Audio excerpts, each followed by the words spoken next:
ನಮಸ್ಕಾರ ವೀಕ್ಷಕರೇ. ನಾಡು ನುಡಿ ಕಲೆ ಸಂಸ್ಕೃತಿ ಹಾಗೂ ಜನಜೀವನಕ್ಕೆ ಸಂಬಂಧಿಸಿದ ನಮ್ಮ ನಾಡು ನಮ್ಮ ಜನ ವಿಶೇಷ ಕಾರ್ಯಕ್ರಮಕ್ಕೆ ತಮಗೆಲ್ಲರಿಗೂ ಆತ್ಮೀಯ ಸ್ವಾಗತ.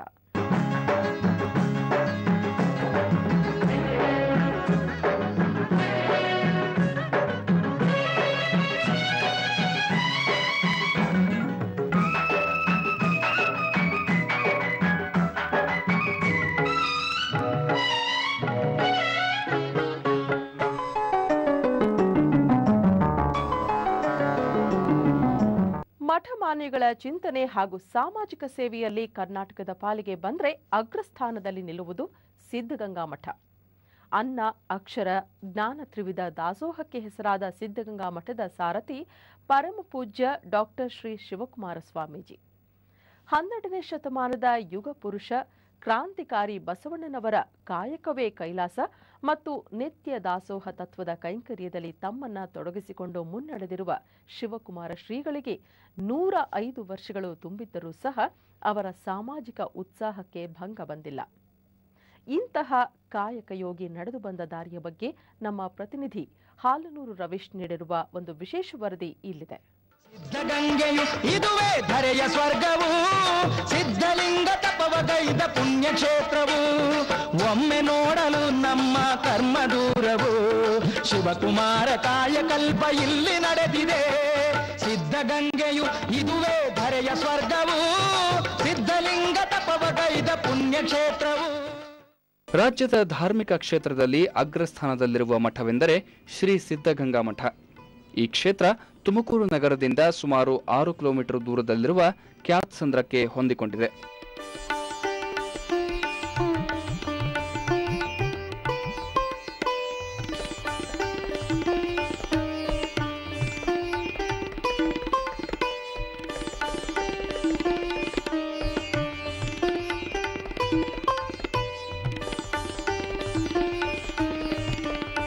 ಇಲ್ಲಿ ಅನ್ನ ವಿದ್ಯೆ ಮತ್ತು ಜ್ಞಾನ ದಾಸೋಹಕ್ಕೆ ವ್ಯವಸ್ಥೆ ಇದೆ. ಇದೇ ಕಾರಣಕ್ಕೆ ಸಿದ್ಧಗಂಗಾ ತ್ರಿವಿಧ ದಾಸೋಹದ ಕ್ಷೇತ್ರವೆಂದೇ ಪ್ರಸಿದ್ಧಿ ಪಡೆದಿದೆ. 10,000 ಮಕ್ಕಳಿಗೆ ನಿರಂತರ ದಾಸೋಹ ಕಾರ್ಯ ನಡೆಯುತ್ತಿದೆ.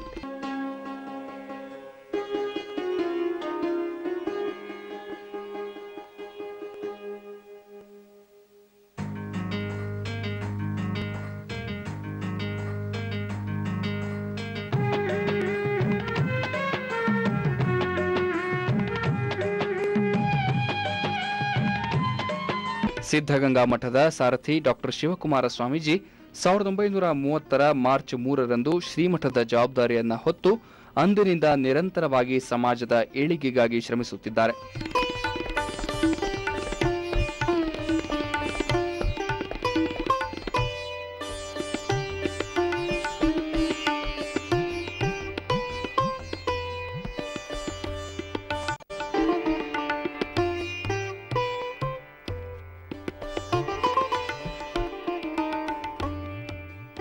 ದೇಶ ಮತ್ತು ಸಮಾಜದ ಪ್ರಗತಿಯ ಬಗ್ಗೆ ಕಳಕಳಿ ಇರುವ ಶ್ರೀಗಳು ಮುಂದಿನ ಪೀಳಿಗೆಯ ಬೆಳವಣಿಗೆಗಾಗಿ ಪಣ ತೊಟ್ಟಿದ್ದಾರೆ.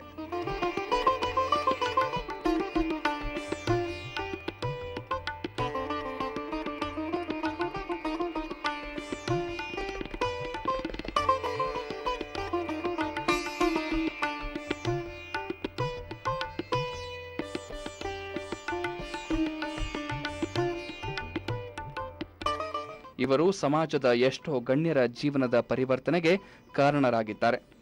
ತಮ್ಮ ಮಠದಲ್ಲಿ 10,000 ವಿದ್ಯಾರ್ಥಿಗಳಿಗೆ ಆಶ್ರಯವನ್ನಿತ್ತು ತ್ರಿವಿಧ ದಾಸೋಹವನ್ನು ಸತತವಾಗಿ ನಡೆಸುತ್ತಾ ಬಂದಿದ್ದಾರೆ.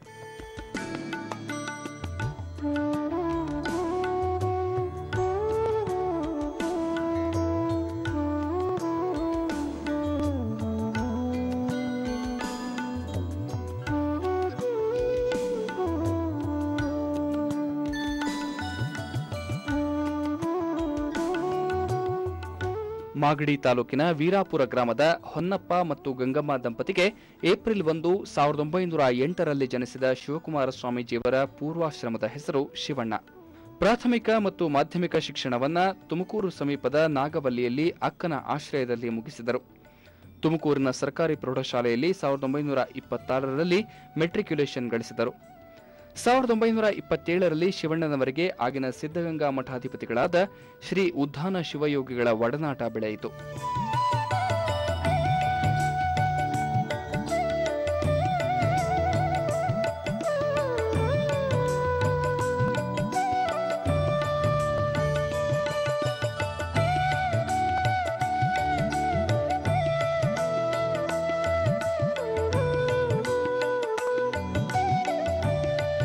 ಅದೇ ವರ್ಷ ಪ್ರವೇಶ ಪರೀಕ್ಷೆಯಲ್ಲಿ ತೇರ್ಗಡೆಯಾಗಿ ಹೆಚ್ಚಿನ ವಿದ್ಯಾಭ್ಯಾಸಕ್ಕೆ ಬೆಂಗಳೂರಿನ ಸೆಂಟ್ರಲ್ ಕಾಲೇಜಿಗೆ ಸೇರಿ ಬೆಂಗಳೂರಿನ ರೈಲ್ವೆ ನಿಲ್ದಾಣದ ಬಳಿ ಇರುವ ಗುಬ್ಬಿ ತೀರದಪ್ಪ ಉಚಿತ ವಿದ್ಯಾರ್ಥಿ ನಿಲಯದಲ್ಲಿ ವಸತಿ ಪಡೆದಿದ್ದರು.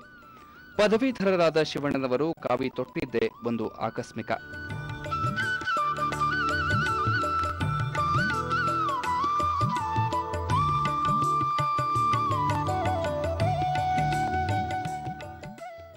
ಸಿದ್ಧಗಂಗೆಯ ಈ ದಿವ್ಯ ಚೇತನ ಕಾಯಕಕ್ಕೆ ಧರ್ಮದ ಘನತೆಯನ್ನ ತಂದುಕೊಟ್ಟವರು. ಧರ್ಮಾಚರಣೆಗೆ ಮಾನವೀಯತೆಯ ಸ್ಪರ್ಶ ನೀಡಿದವರು. ಅನ್ನ, ವಿದ್ಯೆ, ಧಾರ್ಮಿಕ ಮಾರ್ಗದರ್ಶನ ಅರಸಿ ಬಂದ ಲಕ್ಷಾಂತರ ಕೈಗಳಿಗೆ ಮಹಾಪ್ರಸಾದ ಹಂಚಿದ ಈ ಮಹಾ ದಾಸೋಹಿ ತನ್ನ ಸುದೀರ್ಘ ಸಾಧನೆಯ ಪಥದಲ್ಲಿ ಸಾಗಿದ್ದಾರೆ.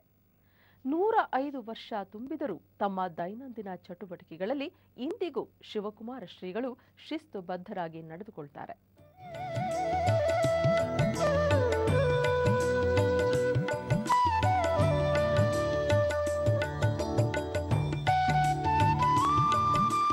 ಸಮಾಜವನ್ನು ಸಂಸ್ಕರಿಸುವ ಕ್ರಾಂತಿಯೊಂದಿಗೆ ಕೆಳಸ್ತರದ ಜನರಲ್ಲಿ ಆತ್ಮವಿಶ್ವಾಸ ಮೂಡಿಸಲು ಸನ್ಯಾಸಿಯೊಬ್ಬರು ಧಾರ್ಮಿಕ ಕರ್ತವ್ಯಾಭಿಮುಖರಾದರೆ ಎಂತೆಂತಹ ಅದ್ಭುತಗಳನ್ನು ಸೃಷ್ಟಿಸಬಹುದು ಎಂಬುದಕ್ಕೆ ಸಿದ್ಧಗಂಗಾ ಕ್ಷೇತ್ರದಲ್ಲಿ ನಡೆದಿರುವ ದಾಸೋಹ ಸೇವೆಯೇ ಸಾಕ್ಷಿ ಎಂದರೆ ಅತಿಶಯೋಕ್ತಿಯಲ್ಲ.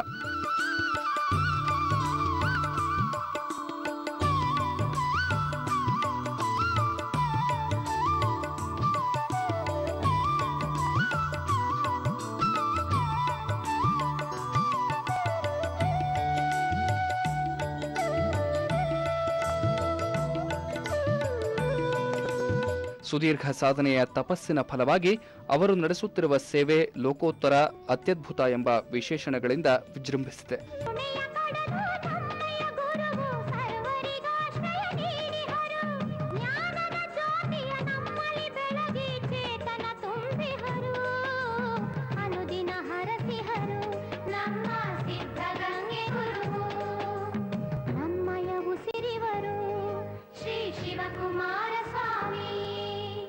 ಉದ್ದಾನ ಶಿವಯೋಗಿಗಳ ನಿಯೋಜಿತ ಉತ್ತರಾಧಿಕಾರಿ ಆಕಸ್ಮಿಕವಾಗಿ ಲಿಂಗೈಕ್ಯರಾದಾಗ ಅಂತಿಮ ದರ್ಶನಕ್ಕೆ ಬಂದಿದ್ದ ಬೆಂಗಳೂರು ಸೆಂಟ್ರಲ್ ಕಾಲೇಜಿನಲ್ಲಿ ಅಂತಿಮ BA ಓದುತ್ತಿದ್ದ ಶಿವಣ್ಣ ಉದ್ದಾನೇಶ್ವರನ ದೃಷ್ಟಿಗೆ ಬಿದ್ದರು. ಯಾರೂ ಕಲ್ಪಿಸಿಕೊಳ್ಳದ ಘಟನೆಯೊಂದು ಆ ಕ್ಷಣದಲ್ಲಿ ನಡೆದು ಹೋಯಿತು. ಹೆತ್ತವರನ್ನು ಸಮಾಲೋಚಿಸದೆ ಉದ್ದಾನೇಶ್ವರನು ಶಿವಣ್ಣನಿಗೆ ಮಿಂಚಿನ ವೇಗದಲ್ಲಿ ಉತ್ತರಾಧಿಕಾರ ನೀಡಿ ಮಠದ ಸಮಸ್ತ ವ್ಯವಹಾರವನ್ನು ಒಪ್ಪಿಸಿದರು. ಶಿವಕುಮಾರ ಸ್ವಾಮೀಜಿ 4-5 ತಿಂಗಳು ಮಠದಲ್ಲಿದ್ದು ಓದಿದ್ದನ್ನ ಬಿಟ್ಟರೆ ಮಠದೊಂದಿಗೆ ನಿಕಟ ಸಂಪರ್ಕವೇನೂ ಇರಲಿಲ್ಲ.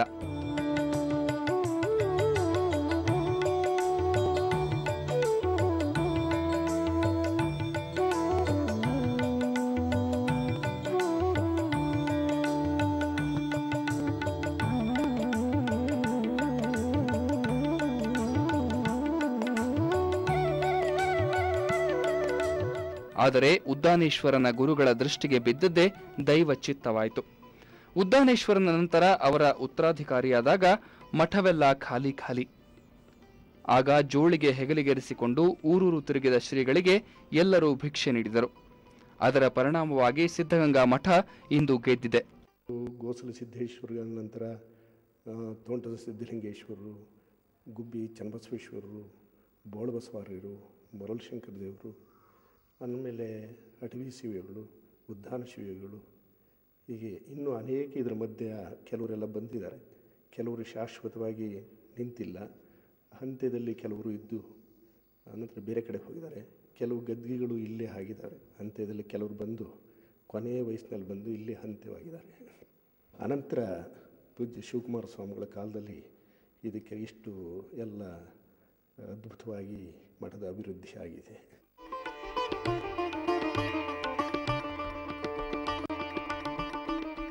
ಮಠ ಸಂಕಷ್ಟದ ಸ್ಥಿತಿಯಲ್ಲಿದ್ದಾಗ ಕಡು ಬಡವರು ಸಹ ರಾಗಿಯನ್ನಾದರೂ ಕಾಣಿಕೆ ನೀಡಿ ಸ್ಪಂದಿಸಿದ ರೀತಿ ಮಾತ್ರ ಅನನ್ಯ.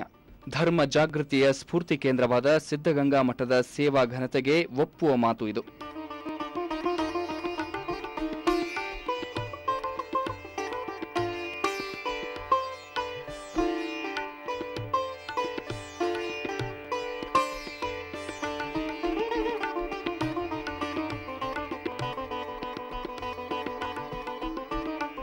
ಕೇವಲ ಜೋಳಿಗೆಯ ಬಲದಿಂದಲೇ ದಾಸೋಹ ನಡೆಸಿ ವಿಶ್ವವಿಖ್ಯಾತರಾಗಿರುವ ಸ್ವಾಮೀಜಿ 4 ಶಾಸ್ತ್ರಗಳಲ್ಲಿ ವಿದ್ವತ್ ಶಿಕ್ಷಣ ನೀಡುವ ಸಂಸ್ಕೃತ ಪಾಠಶಾಲೆಯಂತಹ ಜಾತ್ಯತೀತ ರಚನಾತ್ಮಕ ಸೇವಾ ಕ್ಷೇತ್ರಗಳನ್ನು ಶಕ್ತಿ ಮೀರಿ ವಿಸ್ತರಿಸಿ ಸಮಾಜದ ಅಭಿವೃದ್ಧಿಗೆ ತಮ್ಮನ್ನು ತಾವು ಸಮರ್ಪಿಸಿಕೊಂಡಿರುವುದು ಮಹತ್ವದ ಮೈಲಿಗಲ್ಲು.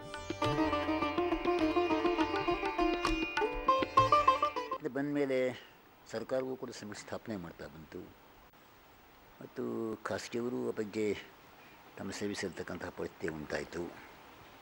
ಹೀಗಾಗಿ ಎಲ್ಲರೂ ಅಕ್ಷರಾಭ್ಯಾಸ ಮಾಡಿಸ್ಬೇಕು ಅಂತ ವಿಚಾರದಲ್ಲಿ ಆಗಿರ್ತಕ್ಕಂಥ ಒಂದು ಪರಿವರ್ತನೆಯನ್ನು ಸ್ವಾಗತ ಮಾಡಬೇಕಾಗಿದೆ. ಶ್ರೀಗಳವರ ಒಂದು ದೂರದೃಷ್ಟಿ ಏನಪ್ಪ ಅಂದರೆ ಕಳೆದ 83 ವರ್ಷಗಳ ಹಿಂದಲೂ ಕೂಡ ನಮ್ಮ ನಾಡಿಗೆ ಉದ್ಧಾರ ಆಗಬೇಕಾದ್ರೆ, ದೇಶ ಉದ್ಧಾರ ಆಗಬೇಕಾದ್ರೆ ಇವತ್ತು ಎಲ್ಲ ಶಕ್ತಿಗಳಿಗಿಂತಲೂ ಕೂಡ ಶಿಕ್ಷಣ ಬೇಕು ಅನ್ನುವಂತಹದ್ದನ್ನು ಗಮನದಲ್ಲಿಟ್ಟುಕೊಂಡು ಅದರಲ್ಲಿಯೂ ಕೂಡ ಗ್ರಾಮಾಂತರ ಮಕ್ಕಳಿಗೆ ಹೆಚ್ಚಿನ ಶಿಕ್ಷಣ ಕೊಡಬೇಕು ಅನ್ನುವಂತಹ ಒತ್ತಾಸೆಯನ್ನು ಇಟ್ಟುಕೊಂಡು ಪೂಜ್ಯರು ಆಗಲೇ ಸ್ವಾತಂತ್ರ್ಯ ಪೂರ್ವದಲ್ಲೇ ಒಂದು ಪ್ರೌಢಶಾಲೆಯನ್ನು ಪ್ರಾರಂಭ ಮಾಡುವುದರ ಮೂಲಕ ಒಂದು ಶಿಕ್ಷಣಕ್ಕೆ ಒಂದು ಬುನಾದಿಯನ್ನು ಹಾಕಿದರು.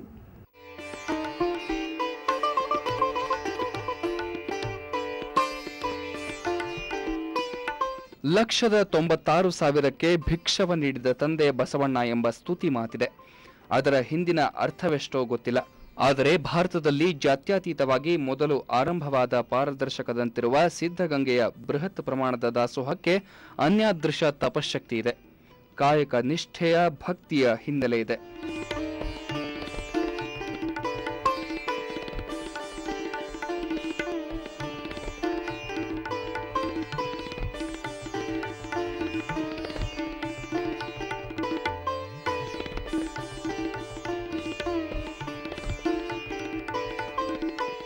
ವರ್ಷಂಪ್ರತಿ ಹೆಚ್ಚುತ್ತಿರುವ ವಿದ್ಯಾರ್ಥಿಗಳು, ಭಕ್ತರ ದಂಡು ಪ್ರತಿದಿನ ದಾಸೋಹಕ್ಕೆ ಅಣಿಯಾಗುವ ಪರಿ ನೋಡಿದರೆ ಈ ಮಠ ಥೇಟ್ ಅಕ್ಷಯಧಾಮ.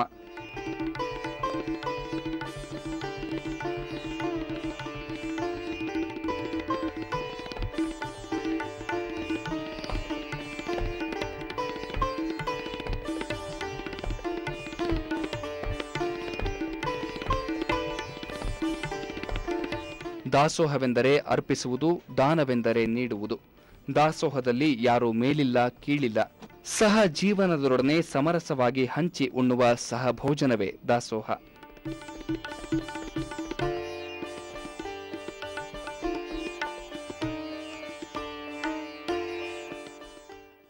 ಈಗ ಒಂದು ಪುಟ್ಟ ವಿರಾಮ.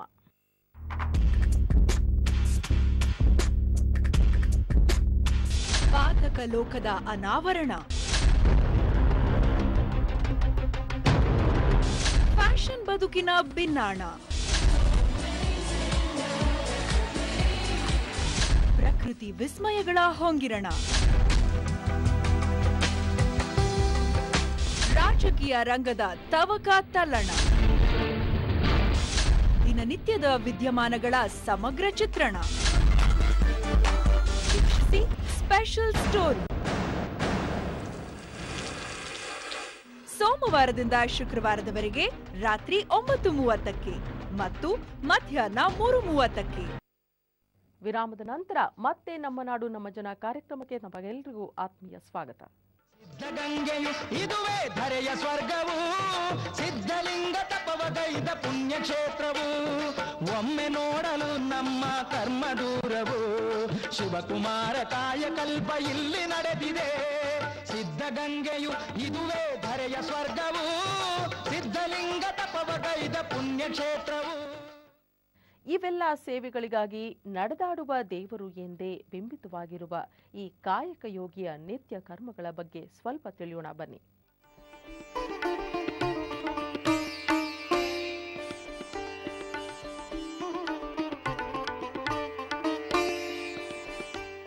ಇದು ಸಿದ್ಧಗಂಗಾ ಕ್ಷೇತ್ರದ ಹಳೆಯ ಮಠ.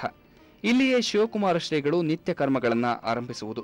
ತೀರಾ ಹಳೆಯದಾದ ಈ ಕೊಠಡಿಯಲ್ಲಿ 3-4 ಎತ್ತರದ ನಿಲುವುಗನ್ನಡಿಗಳಿವೆ. ಇವು ಸ್ವಾರ್ಥ, ಆಸೆ ಇತ್ಯಾದಿಗಳ ಬಗ್ಗೆ ಎಚ್ಚರಿಸುತ್ತವೆ. ಅದಕ್ಕಾಗಿ ಶ್ರೀಗಳು ತಮ್ಮನ್ನು ತಾವು ಅರಿಯಲು ಈ ಕನ್ನಡಿಗಳಿಂದ ಸಾಧ್ಯವಾಗಿದೆಯಂತೆ.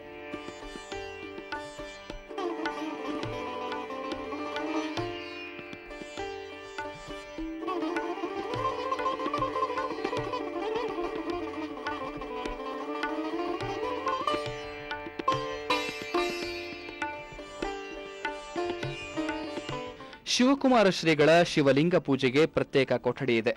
ಅದರ ಬಾಗಿಲು ಚಿಕ್ಕದಾಗಿದ್ದು ಬಾಗಿಕೊಂಡು ಒಳಗೆ ಪ್ರವೇಶ ಪಡೆಯಬೇಕು. ಅವರು ಈ ವಿಧವಾಗಿರ್ತಕ್ಕಂಥ ಸಾಧನೆ ಎಲ್ಲರಿಗೂ ಸಾಧ್ಯ, ಮೀಸಲಾಗಿಲ್ಲ ಅಂತ ಅಭಿಪ್ರಾಯವನ್ನು ವ್ಯಕ್ತ ಮಾಡಿದರು. ಆ ದೃಷ್ಟಿಯಿಂದ ಬಸವಣ್ಣವರು ಹೆಚ್ಚು ಅರ್ಥ ಮಾಡಿಕೊಂಡ ಪ್ರಯತ್ನ ಮಾಡಿದ ಮೇಲೆ ಈ ವಿಧವಾಗಿರ್ತಕ್ಕಂಥ ಒಂದು ಕಾರ್ಯಕ್ರಮಕ್ಕೆ ಅವಕಾಶವಾಯಿತು. ಶರಣರ ಸಂದೇಶ ಪ್ರತ್ಯೇಕಿಸುತ್ತೆ ಅಂತ ಹೇಳಬೇಕಾಗುತ್ತದೆ. ಶ್ರೀಗಳು ಬೆಳಗ್ಗೆ 2 ಗಂಟೆಗೆ ಎದ್ದು ಬಿಡುತ್ತಾರೆ. 5:30 ತನಕ ಸ್ನಾನ, ಜಪ, ತಪ, ಪೂಜೆ ಹೀಗೆ ಅವರ ದಿನಚರಿ ಸಾಗುತ್ತದೆ. 1 ಗಂಟೆಗೂ ಹೆಚ್ಚು ಸಮಯ ಧ್ಯಾನದಲ್ಲಿ ತಲ್ಲೀನರಾಗ್ತಾರೆ. ನಂತರ ಇಷ್ಟಲಿಂಗ ಪೂಜೆ. ದೂರದಿಂದ ಸ್ವಾಮೀಜಿಗಳ ದರ್ಶನಕ್ಕಾಗಿ ಬರುವ ಭಕ್ತರಿಗೆ ತ್ರಿಪುಂಡ ಭಸ್ಮವನ್ನ ಕೊಟ್ಟು ತಾವು ಧರಿಸಿ ಪೂಜೆಯನ್ನ ಮುಗಿಸುತ್ತಾರೆ.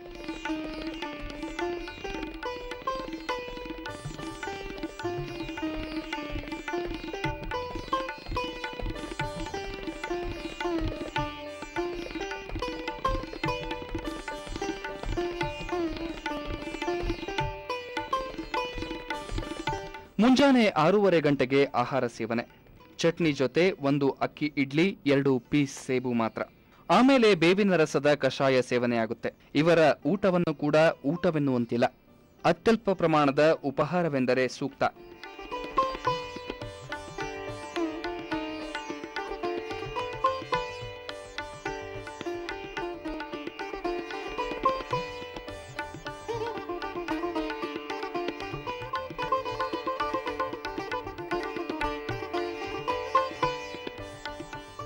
ಆನಂತರ ಫೈಲುಗಳ ಪರಿಶೀಲನೆ, ಪತ್ರ ವ್ಯವಹಾರ, ಪತ್ರಿಕೆಗಳ ಅವಲೋಕನ.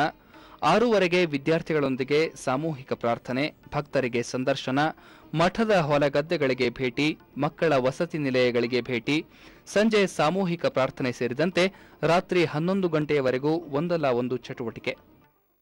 ಅವರ ಜೀವನ ಒಂದು ನಿಯಮಬದ್ಧವಾದಂತಹ ಜೀವನ.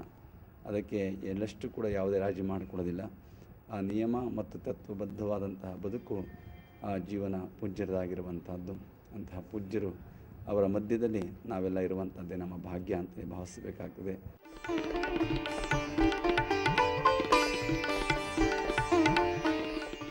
ಆನಂತರ 3-4 ಗಂಟೆಗಳ ಒಂದು ಪುಟ್ಟ ನಿದ್ರೆ. ಶರಣ ನಿದ್ದೆಗೈದರೆ ತಪ ಕಾಣಿರೋ ಎಂಬಂತಹ ಧ್ಯಾನ ನಿದ್ರೆ ಅದು. ಹೀಗೆ ತಾನು ತನ್ನ ಕಾಯಕವೆಂದು ದಿನವೆಲ್ಲ ತೊಡಗುವ ಸ್ವಾಮೀಜಿಗೆ ಶರಣರ ಸಮಾಜವಾದದ ಕಾಯಕ ಸೂತ್ರದಲ್ಲಿ ಅನನ್ಯ ನಂಬಿಕೆ.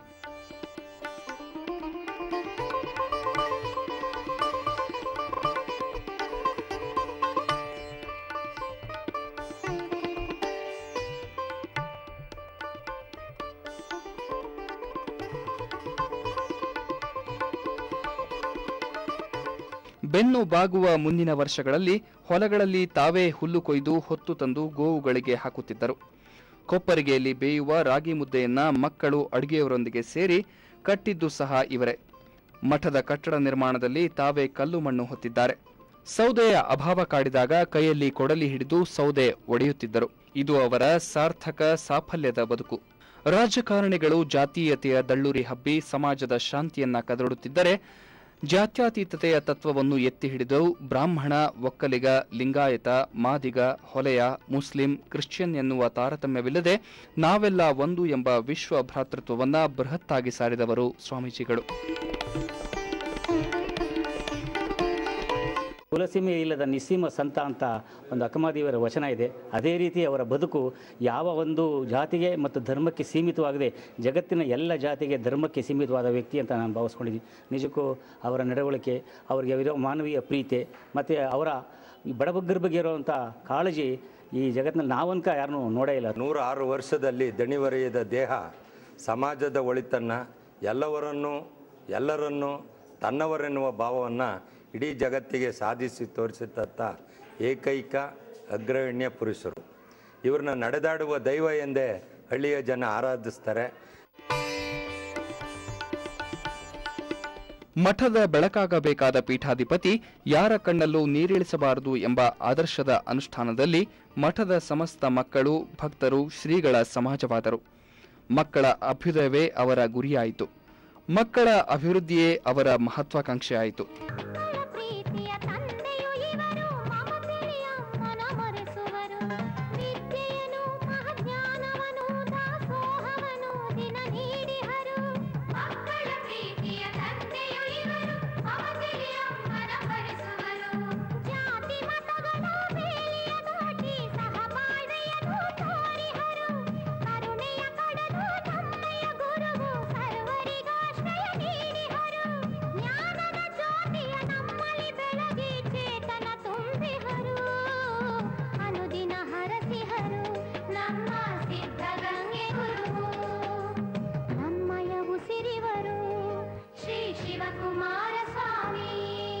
ಮಕ್ಕಳಿಗೆ ಮಜ್ಜಿಗೆಗೆ ತತ್ವಾರವಾಗುತ್ತದೆಂದು ತಾವು ಹಾಲು ಕುಡಿಯುವುದನ್ನೇ ಬಿಟ್ಟರು. ಬೆಳಗ್ಗೆ ತಮ್ಮ ಪಾದುಕೆಯ ಸಪ್ಪಳ ಕೇಳಿ ಮಕ್ಕಳ ಸವಿನಿದ್ರೆಗೆ ಭಂಗ ಬಂದಿತೆಂದು ಸದ್ದಾಗದಂತೆ ನಡೆಯುವುದನ್ನು ಕಲಿತರು. ಗಣ್ಯಾತಿ ಗಣ್ಯರೇ ಜೊತೆಗಿದ್ದಾಗಲೂ ಮಕ್ಕಳು ಭೇಟಿ ಬಯಸಿ ಬಂದರೆ ಅವರಿಗೆ ಆದ್ಯತೆ ಕೊಟ್ಟರು.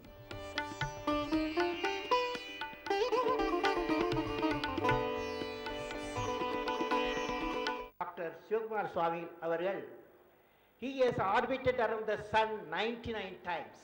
That what I lit the lamp, 99 lamps you saw. So friends, it's a great day for India.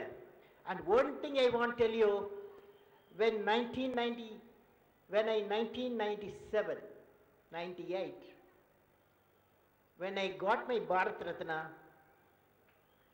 I had a lot of happiness. The nation has appreciated you. When I was with Mahaswamigal, Dr. Sri Shivakumar Swamiji, I felt as though I got second time Bharat Ratna.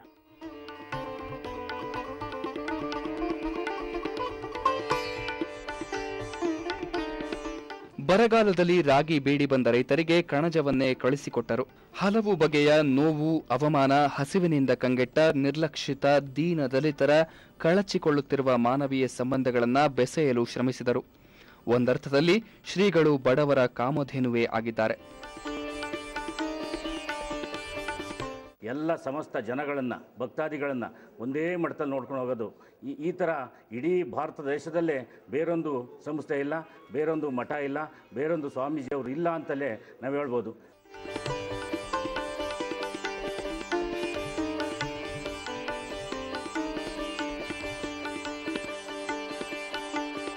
ಹೀಗಾಗಿ ಸಿದ್ಧಗಂಗಾ ಮಠದ ಹಳೆಯ ವಿದ್ಯಾರ್ಥಿಗಳು ಹಾಗೂ ಭಕ್ತರು ಪ್ರತಿ ವರ್ಷ April ತಿಂಗಳಲ್ಲಿ ಗೌರವಪೂರ್ವಕವಾಗಿ ಸನ್ಮಾನಿಸುವ ಮೂಲಕ ಗೌರವಾರ್ಪಣೆ ಮಾಡುತ್ತಾರೆ.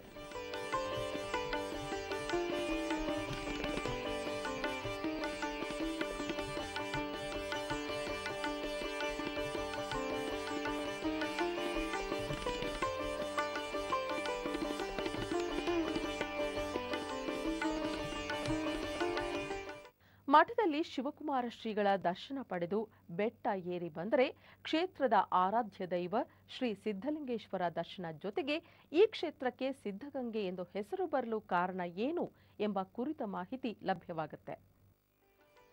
ಮಠದ ಆವರಣದಿಂದ ವಿಶಾಲವಾದ ಮೆಟ್ಟಿಲುಗಳನ್ನೇರಿ ಹೋಗುತ್ತಿದ್ದರೆ ಇತ್ತೀಚೆಗೆ ಹೊಸದಾಗಿ ನಿರ್ಮಿಸಿರುವ ಶಿಲಾಕೃತಿಗಳು ಗಮನ ಸೆಳೆಯುತ್ತವೆ.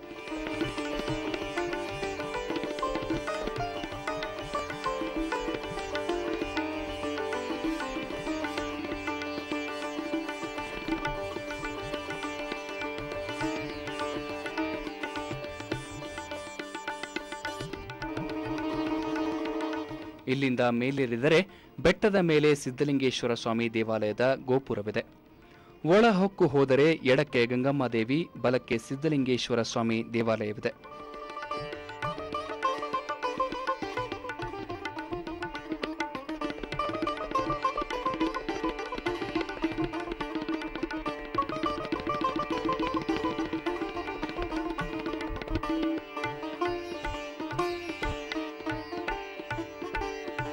ಈ ಗುಹೆಗಳಲ್ಲಿ ಹಿಂದೆ ಸನ್ಯಾಸಿಗಳು ತಪಸ್ಸಿಗೆ ಕೂರುತ್ತಿದ್ದರಂತೆ. ಒಮ್ಮೆ ಓರ್ವ ಯತಿಗಳಿಗೆ ತೀವ್ರ ಬಾಯಾರಿಕೆಯಾಗಿ ಅಸ್ವಸ್ಥರಾಗಿ ಬಿದ್ದಾಗ ಅದನ್ನು ತಿಳಿದು ಬೆಟ್ಟದ ಕೆಳಗೆ ಮಠದಲ್ಲಿದ್ದ ಗೋಸಲ ಸಿದ್ದೇಶ್ವರರು ಧಾವಿಸಿ ಬಂದರಂತೆ. ತಮ್ಮ ಬಲಗಾಲಿನ ಮಂಡಿಯಲ್ಲಿ ಬಂಡೆಯನ್ನ ಗುದ್ದಲಾಗಿ ಬಂಡೆ ಒಡೆದು ನೀರು ಬಂದು ಯತಿಗಳನ್ನ ರಕ್ಷಿಸಲಾಯಿತಂತೆ. ಆಗಿನಿಂದ ಈ ಕ್ಷೇತ್ರ ಸಿದ್ಧಗಂಗೆ ಎಂದು ಪ್ರಸಿದ್ಧಿ ಪಡೆದಿದೆ.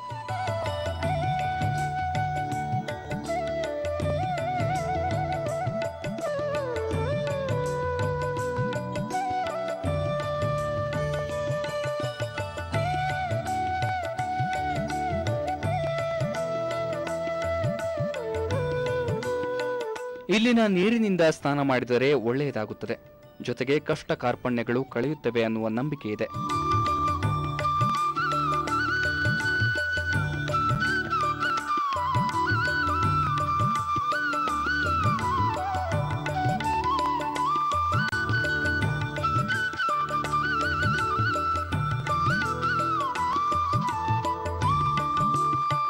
ಹಾಗಾಗಿ ಸಂತಾನ ಭಾಗ್ಯವಿಲ್ಲದವರು ಸೇರಿದಂತೆ ನಾನಾ ರೀತಿಯ ಭಕ್ತರು ಇಲ್ಲಿಗೆ ಬಂದು ನೀರು ಹಾಕಿಸಿಕೊಂಡು ಹೋಗುತ್ತಾರೆ.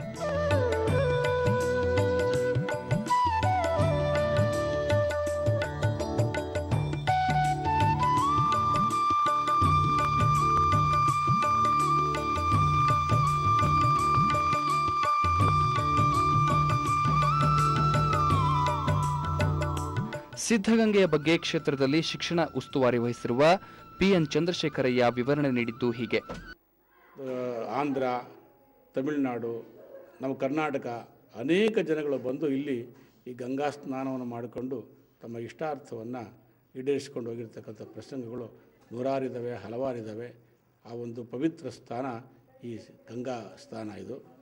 ಹೀಗೆ ಈ ಸ್ಥಾನ ಇದು ಭಾಳ ಪ್ರಸಿದ್ಧವಾಗಿರ್ತಕ್ಕಂಥದ್ದು. ಈ ಸಿದ್ಧಗಂಗೆ ಇವತ್ತು ನೂರಾರು ಜನಕ್ಕೆ, ಸಾವಿರಾರು ಜನಕ್ಕೆ ಒಂದು ಅವರ ಇಷ್ಟಾರ್ಥಗಳನ್ನು ಈಡೇರಿಸ್ತಕ್ಕಂಥ ಪವಿತ್ರ ಸ್ಥಾನ. ನೆಲ, ಜಲ ಎಲ್ಲವೂ ಕೂಡ ಪವಿತ್ರವಾಗಿ ಅವರಿಗೆ ಅದು ಸುಖ, ಶಾಂತಿಯನ್ನು, ಸಮೃದ್ಧಿಯನ್ನು ಕೊಟ್ಟು.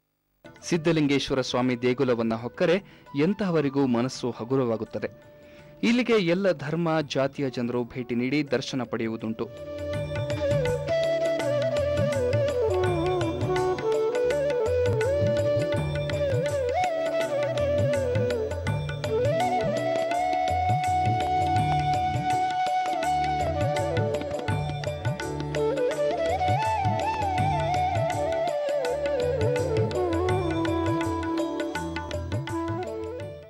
ಇದು ಸಿದ್ಧಗಂಗಾ ಕ್ಷೇತ್ರ ಮತ್ತು ಮಠ ನಡೆದು ಬಂದ ದಾರಿ. ಶಿವಕುಮಾರ ಶ್ರೀಗಳಲ್ಲಿ ಸುಪ್ತವಾಗಿದ್ದ ಸಾಮಾಜಿಕ ಪ್ರಜ್ಞೆ, ಧರ್ಮ ಪೀಠಾಧಿಪತಿಯಾಗಿ ಮಾಡಬೇಕಾಗಿದ್ದ ಕರ್ತವ್ಯ ಪ್ರಜ್ಞೆಯಿಂದ ಕಾರ್ಯಕ್ಷೇತ್ರ ಇನ್ನಷ್ಟು ವಿಸ್ತಾರವಾಯಿತು. ಶ್ರೀಗಳ ಔದಾರ್ಯದ ಶ್ರೀಮಂತಿಕೆ ಎದುರು ಹನಿ ಹನಿಯಾಗಿ ಹರಿದು ಬಂದ ಭಕ್ತರ ನೆರವು ಮಠದ ದಾಸೋಹ ಕೀರ್ತಿಯನ್ನು ನಾ ಭೂತೋ ನಾ ಭವಿಷ್ಯತಿ ಎಂಬಂತೆ ದಿನದಿನಕ್ಕೂ ವಿಸ್ತರಿಸಿದೆ. 105ನೇ ವಸಂತಕ್ಕೆ ಕಾಲಿರಿಸಿರುವ ಶ್ರೀಗಳ ಕಾಯಕ ಮುಂದುವರೆದಿದೆ. ಅವರಿಗೆ ದೇವರು ಆಯುಷ್ಯಾರೋಗ್ಯ ನೀಡಿ ಕೃಪೆ ಮಾಡಲಿ ಎಂದು ಹಾರೈಸುತ್ತಾ ಇಂದಿನ ನಮ್ಮ ನಾಡು ನಮ್ಮ ಜನ ಕಾರ್ಯಕ್ರಮ ಮುಗಿಸ್ತಾ ಇದ್ದೇನೆ. ನಾಳೆ ಮತ್ತೊಂದು ಸಂಚಿಕೆಯೊಂದಿಗೆ ನಿಮ್ಮನ್ನ ಭೇಟಿಯಾಗ್ತೇನೆ. ವಂದನೆಗಳು.